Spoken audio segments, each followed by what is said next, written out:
السلام على حسين وعلى علي بن الحمد لله الذي لا يبلغ مدحته القائلون ولا يحصي نعماءه العادون ولا يعدي حقه المجتهدون الذي ليس لصفته حد محدود ولا نعت موجود ولا وقت معدود ولا أجل ممدود فطر الخلائق بقدرته ونشر الرياح برحمته الصلاة والسلام على الرسول المسدد المصطفى العمجد المحمود الأحمد سيدنا ومولانا ومولى الكونين جد الحسن والحسين عاني أبا القاسم محمد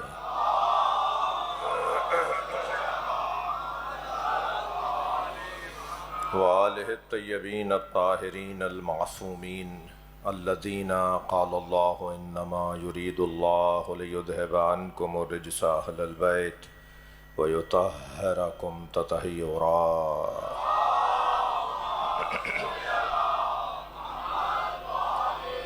ولعنة الله على أعدائهم أجمعين من يوم عداوتهم إلى قيام يوم الدين أما بعد قال الحكيم في قرآن الكريم بسم الله الرحمن الرحيم إن الله يحب الذين يقاتلون في سبيله صفا كأنهم بنيان مرصوص صلوات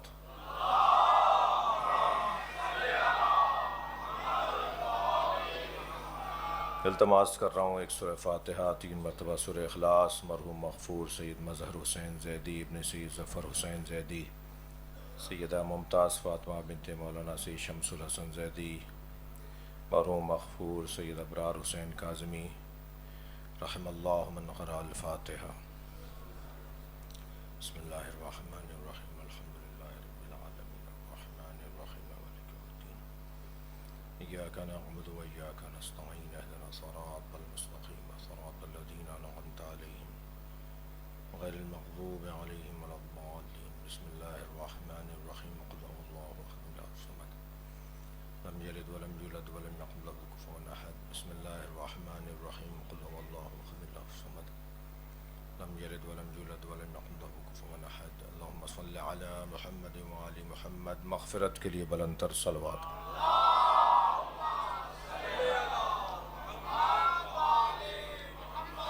ایک اور بلند صلوات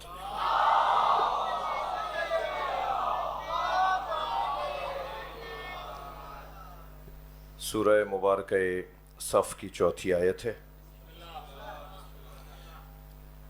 پروردگار عالم اپنے اس کلام میں مجاہدوں کا تذکرہ کر رہا ہے، محبوبوں کی بات کر رہا ہے، میدان کے دھنی لوگوں کو یاد کر رہا ہے، ڈٹنے والوں کی بات کر رہا ہے۔ اللہ کے ہاں تو ویسے ہی خیر ہے، بھاگنے والوں کو تو وہ یاد ہی نہیں کرتا۔ اچھی بات ہوگی نا، صلوات پڑھیں ذرا محمد و آل محمد۔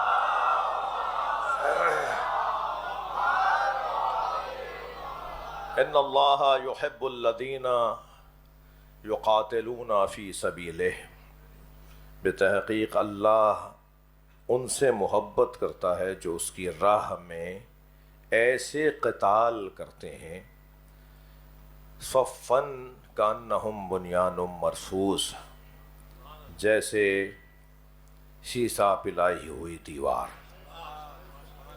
ڈٹنے والے لوگ، جمنے والے لوگ، استقامت والے لوگ، بہادر، شجاع، میدان کے دھنی، میدان میں اتر کر واپس نہ جانے کا ارادہ نہ رکھنے والے لوگ،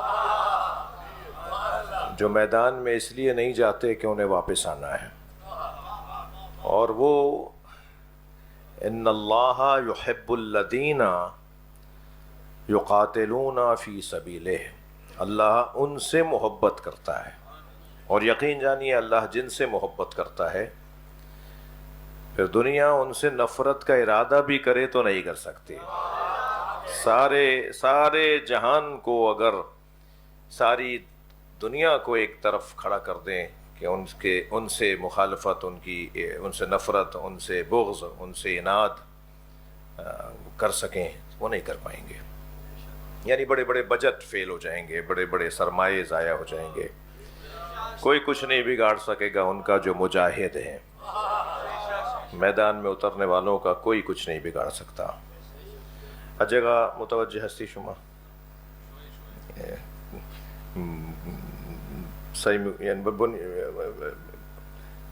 ہندوستان حملے کر بے پاکستان، اسرائیل حملے کر بے ایران. از ہر دو طرف یہ کیفیتی، یہ چیزی، یہ جلالتی بروز داده شد کہ اون را میشه گفت بنیانم مرصوص. دولت ما ہمارے ملک کے ذمہ داروں نے اس جواب کو بنیان مرصوص نام دیا، یعنی سیسا ہوئی پلائی ہوئی دیوار والے مجاہد. ایسے مجاہد کے جو، تو میں نے کل عرض کیا تھا کہ یہاں 3 دن میں دانت کھٹے ہوئے، وہاں 12 دن میں دانت کھٹے ہوئے، اور بت توڑے گئے ہیں. صلوات پڑھیں ذرا محمد و آل محمد.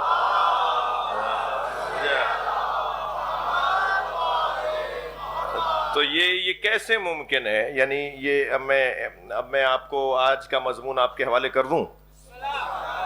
آج کا مضمون آپ کے حوالے یہ ہے کہ حضرت ابن عباس فرماتے ہیں اذا کان علی صف فی القتال کأنہ بنیان مرصوص. جب علی میدان میں جہاد کے لیے اترتے تھے تو خود اکیلے علی ایسے نظر آتے تھے جیسے سیسا پلائی ہوئی دیوار. بنیان مرصوص مولا علی کا لقب ہے. ایک ایسا وجود کہ جس سے لاکھوں کا لشکر بھی اگر ٹکرا جائے تو وہ لشکر پسپا ہو سکتا ہے، مگر علی ہٹ کے جانے والے کو نہیں کہتے. اب مولا علی کا ہی فرمان سنا دیتا ہوں. فرماتے ہیں لو اجتمع العرب علی قتالی، تھکے ہوئے تو نہیں ہے، اگر سارا عرب مجھے مارنے کے لیے آ جائے لما ولے تو پشت دکھا کے نہیں جاؤں گا.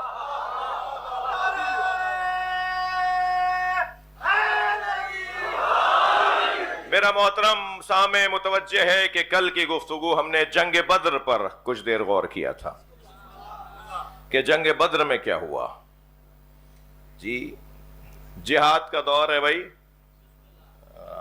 پاکستانی بھی تیار رہیں، ایرانی بھی تیار رہیں. جنگ ابھی تو یہ شیطان باز نہیں آئیں گے، تیاری رہنی چاہیے ہمیشہ. ہم سب مسلمان عالم اسلام، وہ ایران ہو، پاکستان ہو، وہ سعودی عرب ہو، وہ عرب ممالک ہوں، خود پاکستانی، ہم سب لوگ مل کر اپنے وطنوں کی حفاظت کے لیے ہمیشہ ہمیں تیار رہنا ہوگا. مگر یہ جو حوصلہ افزا گفتگو ہے نا، وہ حوصلہ افزا گفتگو تو وہی گفتگو ہوگی نا جسے علی کہتے ہیں. وہ کون سا میدان ہے جو مولا علی کے بغیر مکمل ہوا؟ تو اس وقت کا عالم اسلام بھی اگر عظمت پائے گا تو بے نام علی. اس وقت کا عالم اسلام بھی اگر عزت پائے گا تو بے نام مجاہد اول، جنہیں مولا کائنات کہا جاتا ہے. تو میں شروع کرنے جا رہا ہوں اپنا مضمون. دل کر رہا ہے کہ آج آپ کے ساتھ کچھ دیر کے لیے جنگ احد میں چلتے ہیں. میدان احد دنیا کے نزدیک مسلمانوں نے ہاری ہوگی، جنگ احد مسلمانوں نے ہاری نہیں ہے. دنیا کے نزدیک تاریخ نے لکھا ہوگا کہ مسلمان جیتی ہوئی جنگ ہار گئے. جی میں ان الفاظ کو بس طالب علمانہ لہجے میں کہوں کہ میں ان الفاظ کو سمجھ نہیں پاتا. یہ کیسے ممکن ہے کہ کوئی مسلمان ہو اور وہ ہار جائے؟ یہ کیسے ممکن ہے کوئی لا الہ الا اللہ پڑھتا ہو اور وہ ہار جائے؟ کوئی محمد رسول اللہ پڑھتا ہو وہ ہار جائے؟ یہ عقیدہ جہاد کی طرف لے کے جاتا ہے. ان الحیات عقیدۃ و جہاد. جان لو انسانی زندگی ہے ہی دو چیزوں پر مشتمل، یا نظریہ ہے یا اس پر عمل ہے. جی، یا نظریہ ہے جسے عقیدہ کہتے ہیں، یا اس پہ عمل ہے. جتنا نظریہ پختہ ہوگا اتنا ہی عمل بھی پختہ ہوگا. کبھی اگر میرے بچوں جوانوں آپ کو اپنے عمل میں کسی کے عمل میں کوئی کمزوری نظر آ رہی ہے نا، تو جان لیجئے وہ عقیدے میں کمزور ہے، اس کا عقیدہ مضبوط نہیں ہے. عقیدے کو مضبوط بناتے چلے جائیے، اتنا ہی عمل کردار خود بخود مضبوط ہوتا چلا جائے گا. یہ قاعدہ، یہ قانون ہے. جنگ احد مسلمانوں کی دوسری جنگ. یعنی پہلے تو میں ان بچوں جوانوں سے یہ بات روشن کر دوں کہ نبی مکرم نے کبھی کسی پہ جا کے حملہ نہیں کیا. رحمت للعالمین، اور حملہ یہ رحمت للعالمین کے ساتھ جڑتا نہیں ہے. جتنی جنگیں ہوئی ہیں میرا محترم مجمع جو اندر بیٹھا ہے جو باہر بیٹھا ہے اسے توجہ چاہوں گا، جتنی جنگیں ہوئی ہیں عباس صاحب وہ ساری جنگیں مدینے کے قریب ہوئی ہیں. کوئی جنگ بھی مکے کے قریب نہیں ہوئی. بھائی پہلے تو یہ آپ پر واضح ہے میرے جوانوں پر کہ جہاد کا دور شروع ہوا ہے ہجرت کے بعد. ہجرت سے پہلے جہاد کا دور نہیں ہے. ہجرت سے پہلے جہاد نہیں ہوا. یہ جو محاذ تھا نا جہاد بالسیف کا، یہ جو بازو کا، یہ جو ہمت کا، یہ جو اعصاب کا جو جہاد تھا، وہ جہاد مکی زندگی میں نہیں ہوا، یہ مدنی زندگی میں ہوا ہے. سرکار جب ہجرت کر کے مدینہ منورہ تشریف لے آئے تو سرکار دو جہاں پر جنگوں کو مسلط کیا گیا. یعنی مسلمان پر ہمیشہ جارحیت کی گئی ہے. مسلمان نے کبھی حملہ نہیں کیا. مسلمان کا کام حملہ کرنا نہیں ہے. جتنی جنگیں ہوئی ہیں وہ سب مدینے کے قریب ہوئی ہیں. جو دلیل ہے اس بات کے اوپر کہ وہ حملہ کرنے آتے تھے، مسلمان باہر نکل کے جاتے تھے دفاع کے لیے، ورنہ کوئی جنگ تو مکے کے قریب ہوتی. ساری جنگیں، خندق بھی کھودی جائے گی تو یہاں، جی احد ہوگی تو یہاں، بدر ہوگی تو یہاں، یہ ساری جنگیں مدینے کے باہر. سرکار دو جہاں پر حملہ ہوتا تھا، سرکار اپنے دفاع کے لیے مجاہدوں کو لے کر باہر تشریف لے جاتے تھے اور پھر مقابلہ کر کے حضرت جنگ کو جیت کر واپس آ جاتے تھے. ٹھیک ہے. البتہ یاد رہے کہ محاذ مختلف انداز کے ہوتے ہیں. جی انسان ایک جیسی جد و جہد رکھے یہ ہنر نہیں ہے. اعلان نبوت کیا ہے تو اعلان نبوت سب سے پہلے گھر والوں پر ہوگا. لہذا دعوت ذو العشیرہ میں قبیلے کے لوگوں کو بلایا گیا ہے. وانذر عشیرتک الاقربین. سب سے پہلے قبیلے کے لوگوں کو، قریش کے لوگوں کو بلا کر سرکار دو جہاں نے پیغام نبوت اور اعلان توحید کیا ہے.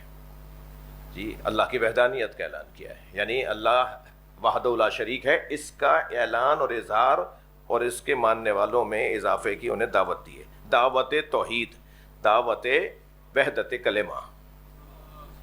جی پھر آپ نے دیکھا کہ اس کے بعد سرکار نے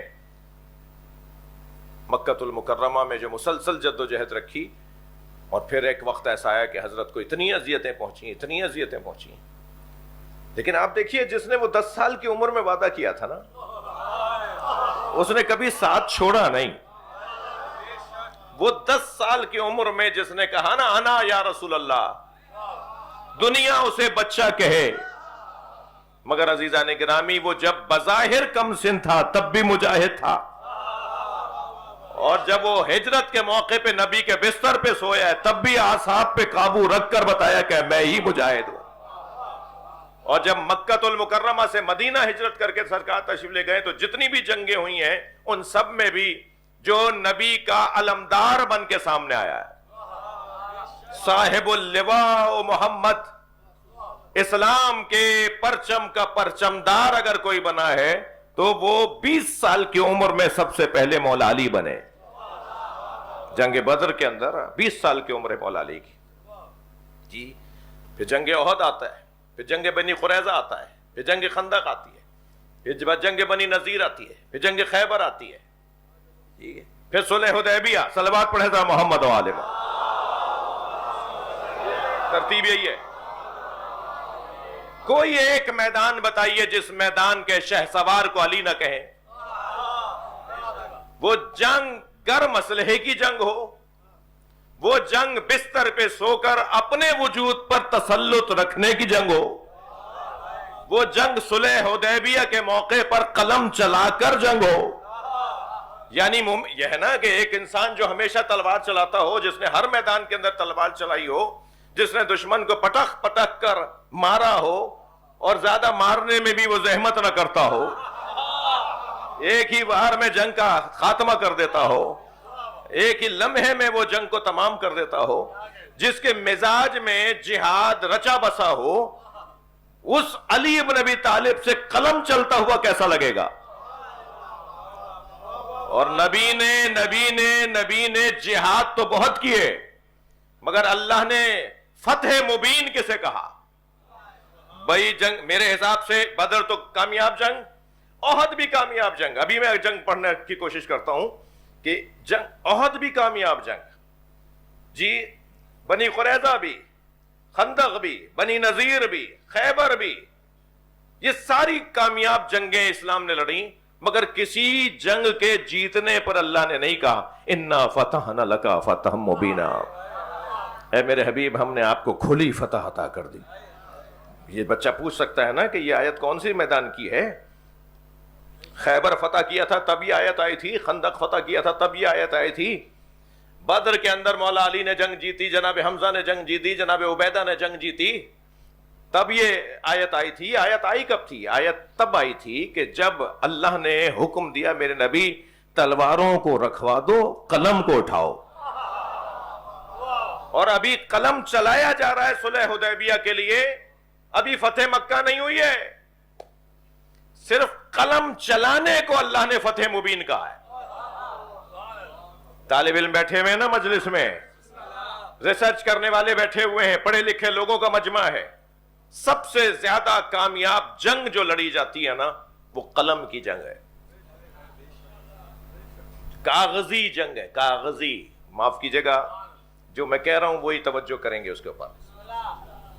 یہ جو دستاویزاتی جنگ ہوتی ہے نا، یہ جو تحریری مارکے ہوتے ہیں جی. ابھی میرے ایک دوست مجھے لیٹر دکھا رہے تھے کہ یہ تو یہ بھی میں نے جب سمجھا تو میں نے کہا یہ لیٹر دے دیجئے کہیں جہاں آپ دینا چاہ رہے ہیں. یہ جو جنگ ہے نا، یہ قلم کی جنگ. ہمارے ہاں معمولاً لوگوں کو توجہ نہیں ہے اس بات کی طرف.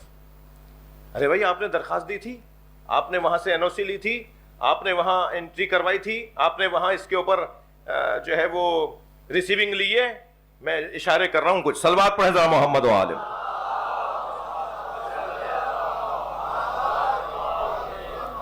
اس میدان میں بہت بڑی تعداد میں آپ کو لوگ ملیں گے جو بے توجہی کا شکار ہیں، اور عالمی سطح پر بھی آپ چلے جائیے.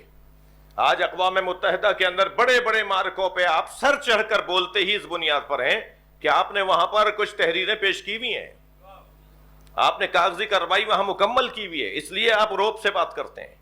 عالمی سطح پر مسلمانوں کے مسائل میں، وہ کشمیر کا مسئلہ ہو، وہ اور بہت سارے مسائل ہوں عالمی سطح پہ، خود فلسطین کے مسائل کے اندر بڑی تعداد میں آپ کی کامیابی کا جو پیچھے آپ کو پشت پناہی کرتی ہوئی نظر آتی ہے نا چیز، وہ کاغذی کارروائی ہے.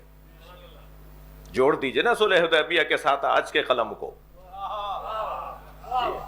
یہ جو قلم چلانا ہے یہ بہت اہمیت کا حامل ہے. عادت ڈالیے میرے بچوں جوانوں، آپ سے کہہ رہا ہوں، اپنی شخصیات سے بھی گزارش کر رہا ہوں. اس موقع پر اس سال آپ مکے نہیں جا سکتے، سرکار نے فرمایا علی، پہلے تو انہوں نے کہا محمد رسول اللہ ہم نہیں مانتے، رسول اللہ کاٹو، دیکھو محمد ابن عبداللہ. سرکار نے فرمایا لکھ دو محمد ابن عبداللہ. اس سال آپ حج نہیں کر سکتے، واپس جائیے.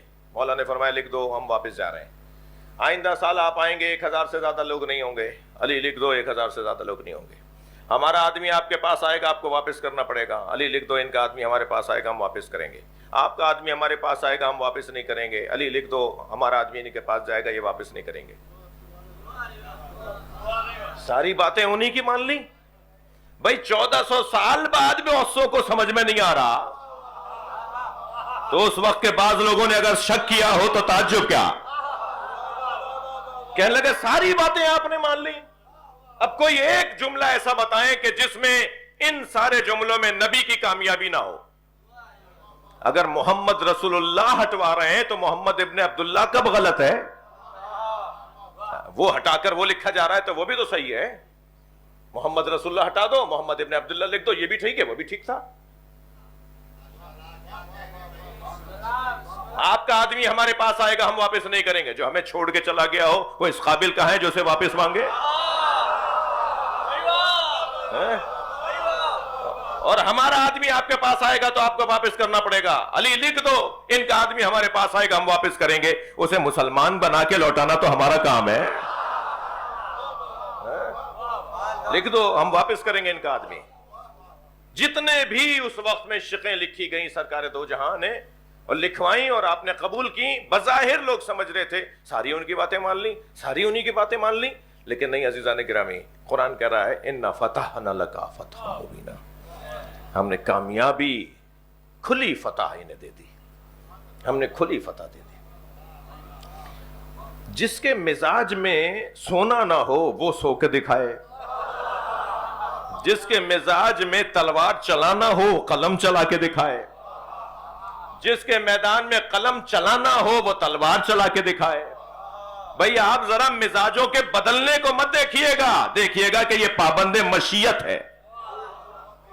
جو پابند مشیت ہوتا ہے اس کی اپنی کوئی مرضی نہیں ہوتی، اور آپ نے تو پہلے ہی یہ جان لیا ہے کہ جو بستر رسول پہ سو گیا ہو اس کی اپنی تو کوئی چیز ہی نہیں رہی۔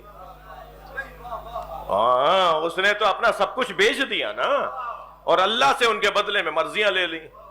اب جو کچھ اس کی مرضی ہے وہ وہی ہوگی جو اللہ کی مرضی۔ یہ سودا کرنے والی ذات، اپنے اوپر اتنا کنٹرول اور قابو رکھنے والی ہستی۔ جی وہ جنگ بدر میں اتر رہے ہیں تو یہ عالم، اچھا جنگ احد شروع ہونے جا رہی ہے۔ جب جنگ احد شروع ہونے لگی تو وہاں سے جو سردار تھا، جو کہتے ہیں ہمارے مسلمان کے بعد میں انہوں نے کلمہ پڑھ لیا تھا، وہ وہاں سے سردار ہے جی، اور اس نے پہلا تو مخبر اپنا بھیج کر یہ پتہ کروایا کہ معلوم کرو کہ ان کا علمدار کون ہے، مسلمانوں کا علمدار کون ہے، پرچم اسلام کے لشکر کا پرچمدار کون ہے۔ جی نبی مکرم نے کسی بچے کے ہاتھ میں علم نہیں دیا تھا، مجاہد کے ہاتھ میں علم دیا تھا، اور سرکار نے فرمایا یا علی انت صاحب لوائی فی الدنیا والآخرہ، یا علی تم میرے علمدار ہو دنیا میں بھی اور آخرت میں بھی۔ دنیا میں جتنے پرچم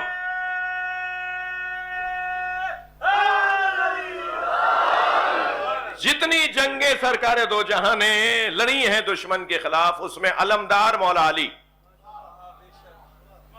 بلکہ ایک جگہ تو ارشاد فرمایا تھا کہ علی صاحب لوائی، علی میرا صاحب علم صاحب پرچم ہے۔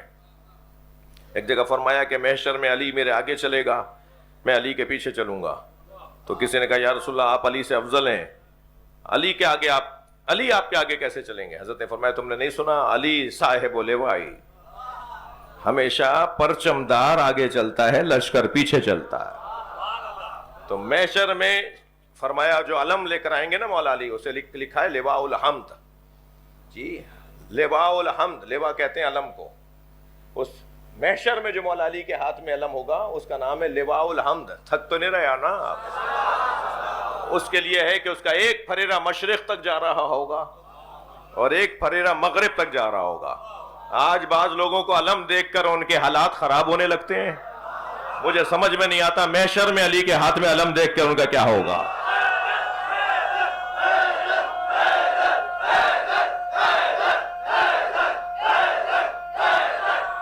بلند تر صلوات پڑھ لیں نبی کی ذات پر۔ تو پیغام وہاں سے پوچھا گیا، مانگا گیا، پوچھا گیا کہ وہاں اسلام کے پرچم کا علمدار کون ہے؟ تو جواب آیا علی کے ہاتھ میں علم ہے۔ تو انہوں نے کہا علی سالار لشکر ہے۔ تو علی تو ویسے ہی غیر معمولی ایک مجاہد کو کہا جاتا ہے۔ مولا علی علیہ السلام کا میں آپ کو ایک اسی مرحلے کا جملہ ہے حضرت کا۔ حضرت مولا علی سے دشمن ڈرتا گھبراتا کیوں تھا؟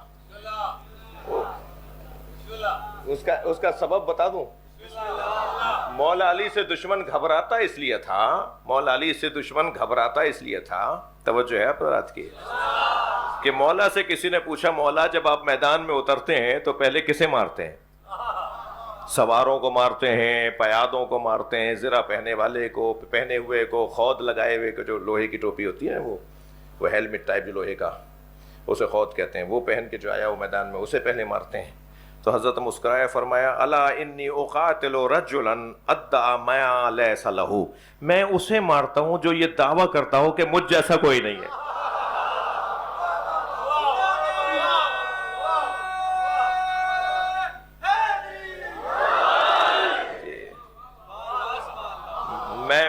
میں اور لفظوں کو بدل کے کہوں، مولا فرماتے ہیں میں میدان میں اتر کے سرداروں کو مارتا ہوں، مزدوروں کو نہیں مارتا۔ صلوات پڑھ لیں محمد و آل محمد۔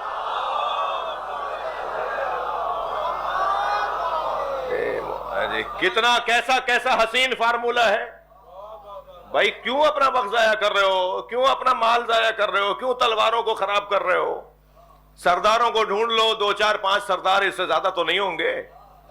2 4 5 سرداروں کو، بڑے لوگوں کو مار دو، چھوٹے جو ان کے کہنے پہ آئیں وہ خود ہی چلے جائیں گے۔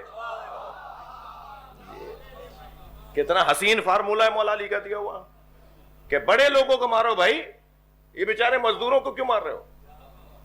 جو کسی کے کہنے پر آئے ہوئے ان سے کیوں، انہیں کیوں مار رہے ہو؟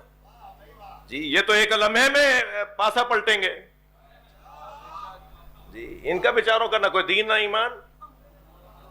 اصل تو وہ لوگ ہیں کہ جو لڑنے کے لیے آئے ہیں۔ تو جب خبر آئی کہ وہاں مولا علی کے ہاتھ میں لشکر، علم ہے، علم علی کے ہاتھ میں ہے، تو ابو سفیان نے کہا کہ ہم ایک کے ہاتھ میں پرچم نہیں دیں گے کیونکہ علی تو اسے مار دے گا۔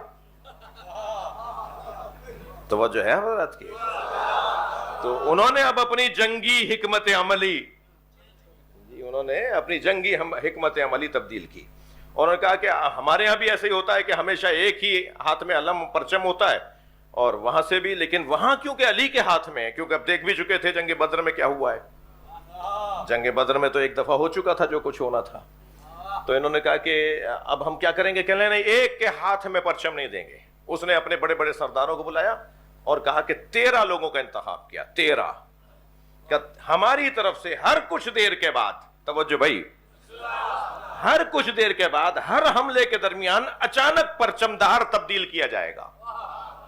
ہم ہمیشہ ہر کچھ دیر کے بعد پرچم جار تبدیل کیا جائے گا، اور اس طرح سے 13 لوگوں کو ذمہ داری دی کہ اس کے بعد وہ، اور اس کے بعد وہ، اس کے بعد وہ۔ میں کہتا ہوں ایک کے ہاتھ میں ہی رکھتے تو غنیمت ہوتا۔ سنیں گے مولا نے 13 کے 13 مار ڈالے۔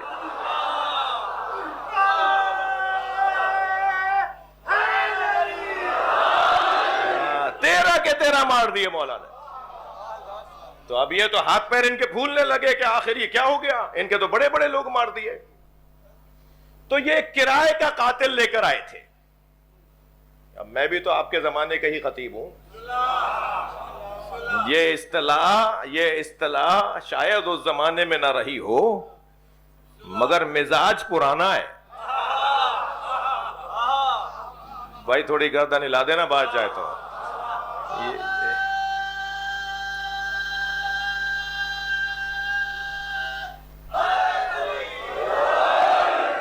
کاش متوجہ میں شدی۔ ہمارے خانہ فرنگ کے ڈائریکٹر کراچی کے جناب مولانا سعید طالبی نیاں بہت ہی پختہ مضبوط شخصیت ہیں، اور مگر ان کو لذت آتی اگر یہ بعض میرے جملوں سے متوجہ ہو رہے ہوتے، لیکن ان کا آنا، میں محرم میں انہیں لفظ مبارکباد تو نہیں کہہ سکتا، یہ دن غم کے اور ماتم کے ہیں، مگر ان کے لیے، ان کی تقویت کے لیے، ہمارے ان دونوں ملکوں کی سلامتی کے لیے، یعنی پاکستان اور ایران کی، ایک بلند صلوات ہدیہ کرنے کی گزارش۔ اللہم صل علی۔ تو حضرت نے 13 کے 13 لوگ مار ڈالے، اور 13 کے لوگ حضرت نے مار ڈالے۔ تو پھر انہوں نے کیا کیا سناؤں؟ تو یہ کرائے کا قاتل بھی لے کر آئے ہوئے تھے، جسے بٹھایا ہوا تھا خیمے میں، جس کا نام لکھا ہے ابن نوفل۔ کیا؟ ابن نوفل۔ اچھا، اس کو کوئی غرض نہیں تھی ان سے، نہ کوئی غرض تھی ہاں مسلمانوں کو مارنے کی۔ اسے تو کہا تھا کہ پیسہ کتنا ملے گا، پیسے کتنے دو گے، ہاں کتنا، کیا ملے گا ہمیں، مجھے کیا دو گے؟ اور کہا بھائی تمہیں اتنا کچھ دیں گے، یہ دے دیں گے، وہ دے دیں گے، چلو ہمارے ساتھ، ہماری طرف سے لڑو۔ تو وہ بیٹھا ہوا تھا، وہ انتظار میں تھا کہ کب مجھے لے کے جاؤ گے۔ اب اچانک جب یہ مرحلہ، پہلا مرحلہ گزر گیا، تو اچانک اسے ڈھول بجاتے ہوئے اور بہت ہی ایک شور شرابے کے ساتھ اسے میدان میں لے کر آئے۔ سرکار دو جہاں کو علم ہوا کہ ابن نوفل کو لے کر آئے ہیں، تو حضرت نے دونوں ہاتھوں کو اٹھا کے کہا اللہم اکفنی نوفلا، یا اللہ میری امتیوں کو نوفل سے بچا۔ اور یہ کہہ کر حضرت نے مولا کی طرف دیکھا اور فرمایا علی جیسے پہلے لڑے ہو پھر جاؤ۔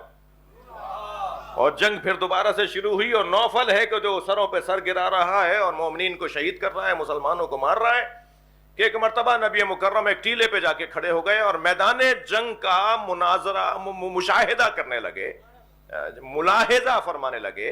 حضرت اس کو منظر اس کا دیکھنے لگے کہ آخر جنگ میں ہو کیا رہا ہے۔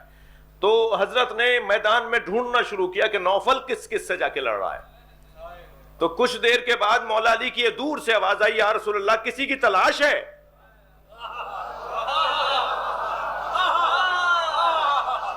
کہا یا علی یا رسول اللہ کسی کی تلاش ہے؟ سرکار نے وہیں سے آواز دے کر کہا من لی علما بنوفلا، کون ہے جس کے پاس نوفل کے بارے میں خبر ہو کہ وہ کہاں ہے؟ تو مولا نے وہیں سے آواز دے کر کہا یا رسول اللہ میں نے اسی وقت مار دیا تھا۔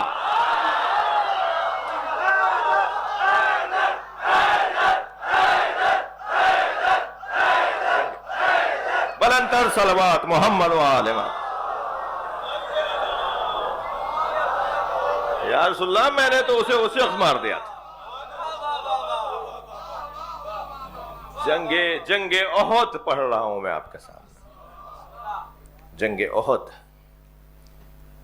جی 13 لوگ رہ گئے تھے میدان میں۔ جنگ تو جیت گئے مسلمان، اب بھی نہیں جیتیں گے تو کب جیتیں گے؟ جی مسلمان جنگ تو جیت گئے تھے، اب جب جنگ جیت گئے تو ظاہر ہے وہ نوفل جیسا آدمی مار دیا گیا ہو، بڑے بڑے ان کے سردار اور ان کے پرچمدار مار دیے گئے ہوں، تو یہ تو جنگ ہار کے بھاگ رہے تھے۔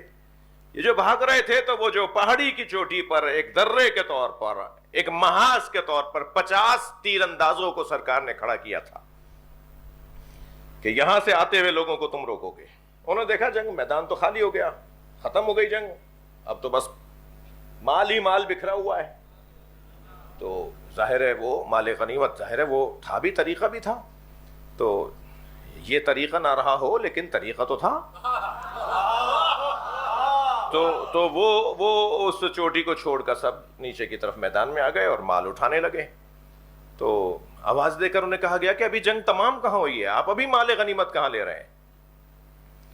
بڑا عجیب یہ معرکہ تھا جی، اس کے اندر بڑی عبرتیں حاصل ہوئی ہیں مسلمانوں کو۔ تو انہوں نے دیکھا کہ انہوں نے تو درہ چھوڑ دیا، انہوں نے تو محاذ چھوڑ دیا، انہوں نے تو وہ محاذ، وہ حصہ جہاں سے یہ اپنا دفاع کر سکتے تھے۔ تو پھر وہ ایک مرتبہ جاتا ہوا بھاگتا ہوا لشکر واپس آ گیا، اور واپس آ کے انہوں نے پھر ایک مرتبہ ان مسلمانوں پہ حملہ کر دیا جو مسلمان مال غنیمت اٹھا رہے تھے۔ تھک تو نہیں رہے؟ جو مال غنیمت کو اٹھا رہے تھے، جو مشرکوں کا سامان اٹھا رہے تھے۔ اور جب حملہ ہو گیا تو اب حملہ ہونے کی صورت میں تو جنگ کا نقشہ ہی بدل گیا۔ وہ جو جیتے ہوئے بظاہر، وہ کہتے ہیں، تاریخ کہتی ہے کہ وہ ہارے ہوئے نظر آنے لگے۔ میں نہیں مانتا اس کو، اس لیے کہ جب سردار ہی نہیں ہارا تو پھر لشکر کیسے ہارا؟ جی جب علی بن ابی طالب نہیں ہارے تو پھر مسلمان کیسے ہارا؟ جی یہ کوئی نہیں ہارے مسلمان، یہ جنگ بھی مسلمانوں نے جیتی ہے۔ جی بار بار کہیے جنگ احد جیتی ہے، اس لیے کہ جنگ احد کے جیتنے والے کو علی کہتے ہیں۔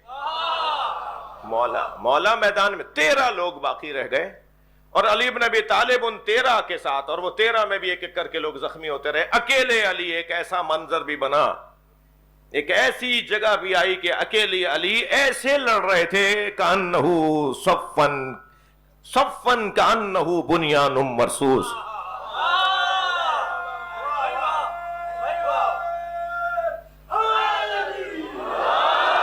اکیلے علی ایسے لڑ رہے تھے جیسے سیسا پلائی ہوئی دیوار۔ اور پھر اس وقت میں میرے مولا علی فرماتے ہیں کہ میں بار بار نبی کی حفاظت کو جاتا تھا۔ اکیلے نبی سرکار کے 2 دندان مبارک شہید ہوئے۔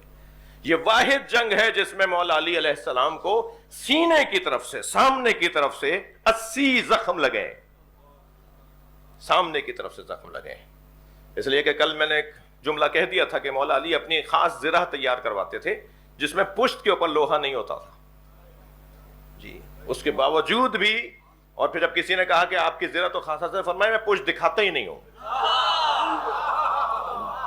میں دشمن کو پشت نہیں دکھاتا جو مجھے وہاں زرہ پہننے کی ضرورت ہو۔ تو اس کے باوجود میرے مولا کو چھوٹے بڑے زخم ملا کر، مفتی صاحب نے بھی لکھا ہے، علامہ ذیشان صاحب نے بھی لکھا ہے کہ مولا کو چھوٹے بڑے ہلکے پھلکے زخم ملا کر 80 کی تعداد میں، اور بار بار پلٹ کے آتے تھے نبی مولا کی حفاظت کے لیے۔ سرکار دو جہاں کے دندان مبارک بھی شہید ہو گئے تھے۔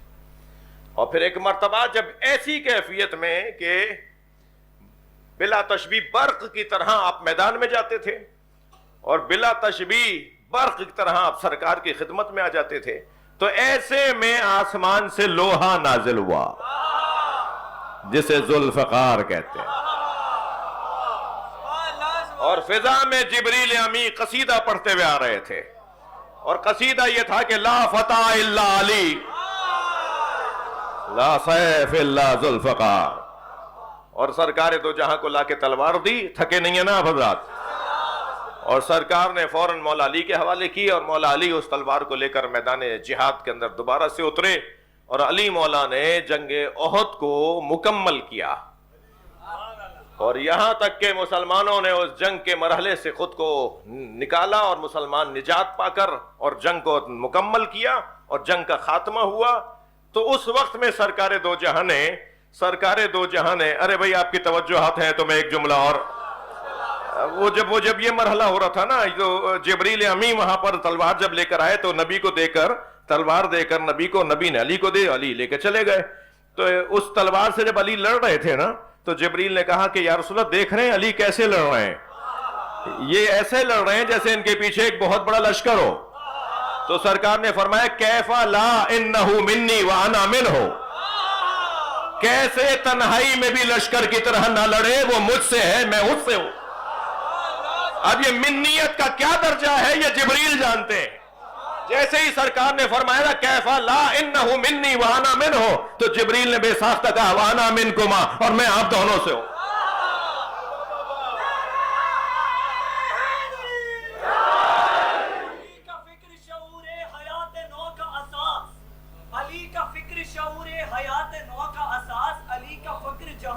تونگری کا لباس، علی کا علم دل آگہی شکست قیاس، علی کا حلم کرم گستری میں عدل شناس، علی ہے منزل ادراک آگہی کا نشان، علی ہے رونق ہنگامہ زمان و مکان، علی کے دم سے دمادم رواں دواں یہ جہاں، علی کے دم سے دمادم رواں دواں یہ جہاں، علی کے دستے کرم کی کرن کرام با کرم۔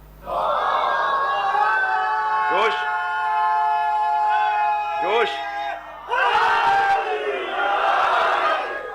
کون ہے؟ جوش ہے جوش۔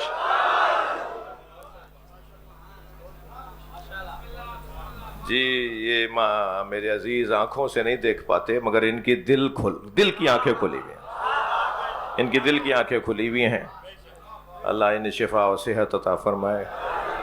بات روشن ہے نا آپ کے اوپر میری بات میرا پیغام روشن ہے نا۔ تو جب جنگ ختم ہو گئی، وہ جملہ مجھ سے رہ نہ جائے، تو مولا نبی نے مولا علی سے فرمایا یا علی جب سب میدان چھوڑ کے چلے گئے تھے،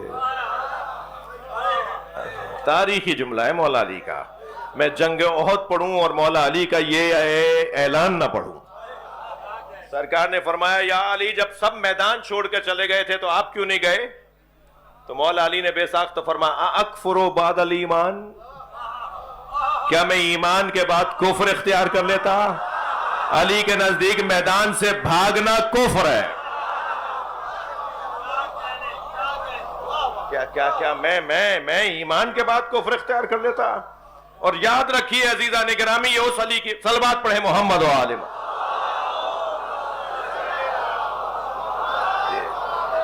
ایک اور بلند صلوات نبی کے ساتھ.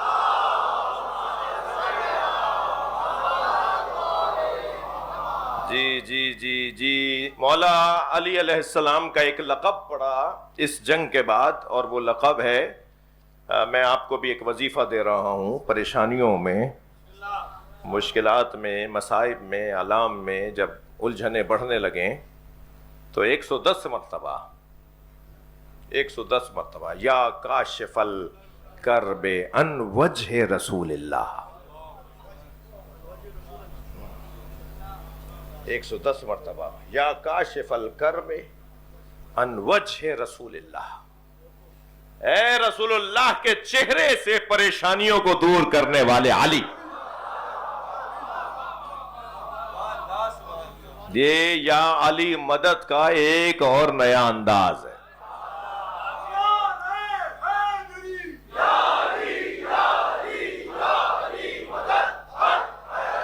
یا کاشف الکرب عن وجہ رسول اللہ، رسول اللہ کے چہرے پہ سکون لانے کا سبب مولا علی کی ذات. رسول اللہ کو آلام اور مشکلات اور مصائب سے سکون اور چین کی طرف لے جانے والی ذات مولا علی کی ذات. کل اور پھر اس سے آگے والا کل ہم انشاءاللہ 11 بجے آپ کی خدمت میں آ کے بیٹھیں گے، ٹھیک ہے؟ روزانہ 10:30 بیٹھ رہا ہوں، کل 11 بجے میں حاضر ہوں گا. مجلس تو اپنے وقت پہ جیسے شروع ہوتی ہے ایسے شروع ہوگی. کل 6 محرم کو ہر سال ہم آدھا گھنٹہ لیٹ بیٹھتے ہیں، یہ گزشتہ کئی سالوں سے پریکٹس ہے. چلے میرے ساتھ. علی کی بیٹیاں بھی علی ہیں. یہ میدانوں میں، یہ صحراؤں میں، یہ بازاروں میں، یہ چوک چاراہوں پر خطبہ بھی دیتی ہیں تو بابا کے لہجے میں خطبہ دیتی ہیں. علی کو جتنا اپنے بچوں پر فخر ہے نا، اتنا اپنی بیٹی زینب پر بھی فخر ہے. جس بیٹی کا نام ہی زین للاب ہو، اپنے بابا کی زینت، مولا کائنات نبی کی زینت اور علی کی زینت زینب. امام حسین تو عصر عاشور کربلا میں 1 مرتبہ مارے گئے نا، مگر جناب زینب کوفے کے ہر موڑ پہ ماری گئے، شام کے ہر رستے پہ ماری گئے. جب کوئی اشارہ کر کے کہتا تھا نا یہ باغی کی بہن ہے، اجرکم اللہ، اجرکم اللہ، آپ کی آوازیں بلند ہیں، اللہ آپ کو اجر و ثواب عطا فرمائے، اللہ آپ کو اس کا مقام عطا فرمائے. یہ اجر جو آپ کو اس آواز کے بلند ہونے پہ ملنے والا ہے نا، جی ہر چوک پر، ہر روڈ پر، ہر رستے پر. ایک جگہ تو ایسی آئی تھی جب جناب زینب نے فرمایا تھا میں اس دربار میں نہیں جاؤں گی جہاں کرسیوں پر بٹھانے کے لیے مہمانوں کو بلایا جا رہا ہے اور نبی زادیوں کو کھڑا کیا جا رہا ہے. تو اس وقت سر حسین گویا ہوا تھا میری زینب دربار میں چلی جاؤ. سخت ہے جناب زینب کبریٰ کا یہ امتحان. اقبال کہتے ہیں نا حدیث عشق دو بابست کربلا و دمشق، یکے حسین رقم کر دیگر زینب. یہ عشق کی 2 ہی داستانیں ہیں، ایک کو امام حسین نے رقم کیا ہے، ایک کو جناب زینب نے رقم کیا ہے، ایک کربلا میں لکھی گئی ہے اور ایک دمشق میں لکھی گئی ہے۔ عزادارو، شیر دل بی بی ہے۔ بی بی کے لقبوں میں ایک لقب ہے مصیبتوں کا کعبہ، جس کے گرد مصیبتیں چکر کاٹتی ہوں، وہ جناب زینب کی ذات ہے۔ 3 سال کا سن ہے، جناب زینب کبریٰ دروازے پر آئی ہیں جب نبی نے دروازے پہ سلام کہا ہے۔ آپ کو معلوم ہے نا کہ آیت تطہیر کے نازل ہونے کے بعد نبی کی رحلت تک روزانہ نماز فجر کے بعد نبی مکرم در زہرا پہ کھڑے ہو کر سلام کرتے تھے، السلام علیکم یا اہل بیت النبوہ ومعدن الرسالہ ومختلف الملائکہ ومحبت الوحی، اور دروازہ کھلتا تھا، اہل بیت کا کوئی نہ کوئی فرد آگے بڑھ کر نبی کو سلام کرتا تھا، گھر میں آنے کی دعوت دیتا تھا۔ لیکن اس دفعہ کیا ہوا، جیسے ہی نبی نے سلام کیا دروازہ کھلا تو جناب زینب کھڑی تھی، اور بی بی کی عمر ہے 3 سال کی، 3 سال کا سن ہے جناب زینب کا۔ نانا نے دیکھا نواسی کو کھڑے ہوئے، آگے بڑھ کے پیشانی کا بوسہ دیا، فرمایا بیٹا زینب تم دروازے پہ کیوں آئی ہو؟ کہ نانا رات کو میں نے خواب دیکھا ہے۔ اماں زہرا نے فرمایا ہے نانا سے تعبیر پوچھو۔ نانا مجھے خواب کی تعبیر آپ سے پوچھنی ہے۔ اب سامنے جناب زینب بیٹھی ہیں، نبی مکرم نے آگے بیٹھ کر پوچھا بیٹا بتاؤ کیا دیکھا؟ فرمایا نانا میں نے خواب دیکھا ہے ایک صحرا میں تنہا ہوں، ایک بیابان ہے جس میں میں تنہا ہوں، اور نانا اس بیابان میں تیز آندھی چل رہی ہے، تیز ہوا چل رہی ہے، اور نانا ہوا آندھی اتنی تیز ہے کہ میرے پیر زمین سے اکھڑ رہے ہیں۔ مجھے ایک درخت نظر آیا، میں نے اس درخت کا جا کے سہارا لیا، مگر کچھ دیر کے بعد تیز آندھی کے جھونکے سے وہ درخت زمین سے اکھڑ گیا۔ نانا پھر مجھے دوسرا درخت نظر آیا، میں نے اس کا سہارا لیا، مگر کچھ دیر بعد وہ درخت بھی اکھڑ گیا۔ پھر مجھے تیسرا درخت نظر آیا، پھر میں نے اس کا سہارا لیا، مگر وہ بھی زمین سے اکھڑ گیا۔ کہتی ہے نانا اگر خواب یہاں مکمل ہو گیا ہوتا تو میں آپ کو زحمت نہ دیتی، اب دور دور تک کوئی درخت نہیں تھا۔ نانا اس صحرا میں دور دور تک کوئی درخت نہیں تھا، تیز آندھی چل رہی تھی، آندھی کا جھونکا آیا، میرے سر سے چادر اتر گئی۔ اجرکم اللہ، اجرکم اللہ، نانا میرے سر سے چادر اتر گئی۔ نبی کی آنکھوں میں آنسو آ گئے، فرمایا زینب تمہارے 3 سہارے ہیں، تمہارا بابا علی تمہارا سہارا، تمہارا بھائی حسن، تمہارا بھائی حسین تمہارا سہارا، ایک بیابان ہوگا جہاں تمہارے سر سے چادر اتر جائے گی۔ اب میں رونے والوں سے سوال کروں، جس کے علی اکبر جیسا بھتیجا ہو، جس کے عباس جیسا بھائی ہو، جس کے حسین جیسا بھائی ہو، وہ بی بی سوچتی ہوں گی نا کہ یہ کیسے ہوگا کوئی میرے سر سے چادر اتار لے گا۔ لیکن جب کربلا کے میدان میں عباس کے بازو کٹ گئے، علی اکبر کے سینے پہ برچھی لگ گئی، تو پھر ایسا مرحلہ بھی آیا کہ جناب زینب کے سر سے چادر اترنے لگے، اور آوازیں گونج رہی تھی واہ حجابہ، واہ حجابہ۔ اجرکم اللہ، اجرکم اللہ۔ مجلس ہو گئی عزادارو، آپ کی آنکھوں میں آنسو آ گئے۔ آج 5 محرم کی مجلس ہے، امام بارگاہ کے اندر بھی بچے آئے ہوئے ہیں، اور باہر بھی ماؤں کے ساتھ، بہنوں کے ساتھ، دادیوں کے ساتھ چھوٹے چھوٹے بچے بھی آئے ہوئے ہیں۔ جناب زینب کے ان 2 بچوں کا ماتم کریں جنہیں جناب زینب اپنے ساتھ کربلا لے کر آئی ہیں۔ ایک کا نام اون ہے، ایک کا نام محمد ہے۔ دونوں شہزادوں کو بار بار بھیجتی ہیں جاؤ اون و محمد ماموں پہ جا کے قربان ہو جاؤ، اور امام یہ کہہ کر لوٹا دیتے ہیں تم میری بہن کا سہارا ہو۔ لیکن ایک ایسا عجیب مرحلہ آیا کہ جناب زینب ان دونوں بچوں کو لے کر آئیں امام حسین کے سامنے، اور ایک سوال کیا، بھائی حسین کل قیامت میں اگر اماں زہرا نے پوچھا زینب میرا حسین مارا جا رہا تھا، تمہارے بچے زندہ رہ گئے، مجھے بس اتنا بتاؤ کہ اماں زہرا کو جواب کیا دوں گی؟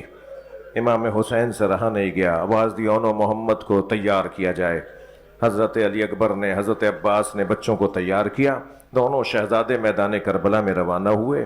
اور جب بی بی روانہ کر رہی تھی نا تو فرما رہی تھی کہ تم اپنے چہرے پہ نقاب لگا کے رکھنا، اور دیکھو تمہارے جہاد سے لوگ پہچانے کہ تم کون ہو۔ جسے میر انیس نے 2 مصروں میں اس طرح سے نظم کیا ہے.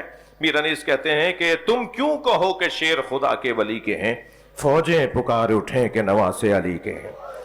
یہ دونوں شہزادے میدان کربلا میں گئے اور دونوں اپنا جہاد پیش کر رہے تھے کہ اچانک کسی نے جناب زینب کو خبر دی، اور اس خبر پہ بی بی دروازے پر آئیں، خیمے کی ٹیڑھی پر آ کر آواز دیتی ہیں عباس کو بلاؤ، عباس کو بلاؤ.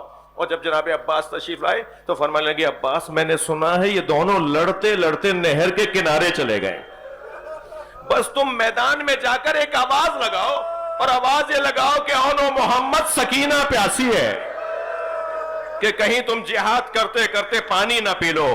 حضرت عباس نے جا کر قریب پہنچ کر آواز لگائی اونو محمد تمہاری ماں زینب نے پیغام بھیجا ہے، میری بی بی نے پیغام بھیجا ہے کہ کہیں پانی نہ پی لینا. دونوں شہزادوں نے آواز دے کر کہا ماموں ہماری ماں کو یقین دلا دیجئے ہم پیاسے شہید ہو جائیں گے. اور جب دونوں شہزادے زخموں پہ تاب نہ لاتے ہوئے میدان میں گھوڑوں سے گرے ہیں نا، تو امام حسین ان کو اٹھانے کے لیے جب گئے ہیں اور دونوں شہزادوں کے لاشیں جب لے کر آئے ہیں تو ساری بیویوں نے استقبال کیا، مگر ان بچوں کی ماں نظر نہیں آئی. تو امام نے تعجب سے کہا بہن زینب کہاں ہے؟ تو خبر آئی کہ بی بی سجدے کی حالت میں ہے اور شکرن شکرا کا کلمہ پڑھ رہی ہیں. یا اللہ تیرا شکر ہے تو نے میری قربانی قبول کر لی. بس آخری جملے سن لیجئے. جیسے ہی سجدے سے سر اٹھایا امام حسین نے فرمایا بہن تو میں اونو محمد کے لاشوں تک لے چلوں؟ اے میری بہن ذرا جلدی آ جاؤ، اس لیے کہ ابھی اون میں دم ہے. بار بار آنکھیں کھول کے دیکھتا ہے اور کہتا ہے ہماری اماں کہاں ہے، ہماری اماں کہاں ہے. اللہ اللہ صبر زینب. بی بی آئی وہاں جہاں دونوں بچوں کے لاشیں تھے، اون میں بھی کچھ دم باقی تھا. بی بی نے حضرت اون کا سر اپنے زانوں پر لیا، بچے نے ماں کی گودی کی گرمی پا کے آنکھیں کھول دی، اور آنکھیں کھول کر 2 ہی باتیں کی ہیں. پہلا جملہ تو یہ کہا اے اماں آپ ہم سے راضی ہو، کیا ہم نے وفاداری کا حق ادا کر دیا؟ اور دوسرا جملہ یہ کہا اماں جب مدینے جائیے گا تو بابا کو سلام کہیے گا، کہیے گا آپ کے دونوں بچوں نے وفاداری کا حق ادا کر دیا. گریہ ہو گیا، مجلس ہو گئی. آخری جملہ سنیں، میری بی بی نے کبھی اونو محمد پہ گریہ نہیں کیا. حسین پر روئیں، علی اکبر پہ روئیں، عباس پہ روئیں، مگر اپنے بچوں پہ گریہ نہیں کیا. لیکن جب مدینے پہنچی نا اور اپنے گھر میں داخل ہوئیں تو 2 خالی بستروں کو بچھا دیکھا تو ایک نوحہ پڑھا اے اونو محمد تمہاری ماں کو تمہاری بڑی یاد ستاتی ہے. اللہ لعنت اللہ علی الظالمین. یا اللہ ان آوازوں پر رحمت نازل فرما، رونے والوں کی توفیقات میں اضافہ فرما، ہم سب کی عاقبت بخیر فرما، امام زمانہ کے ظہور میں تعجیل فرما. یا حسین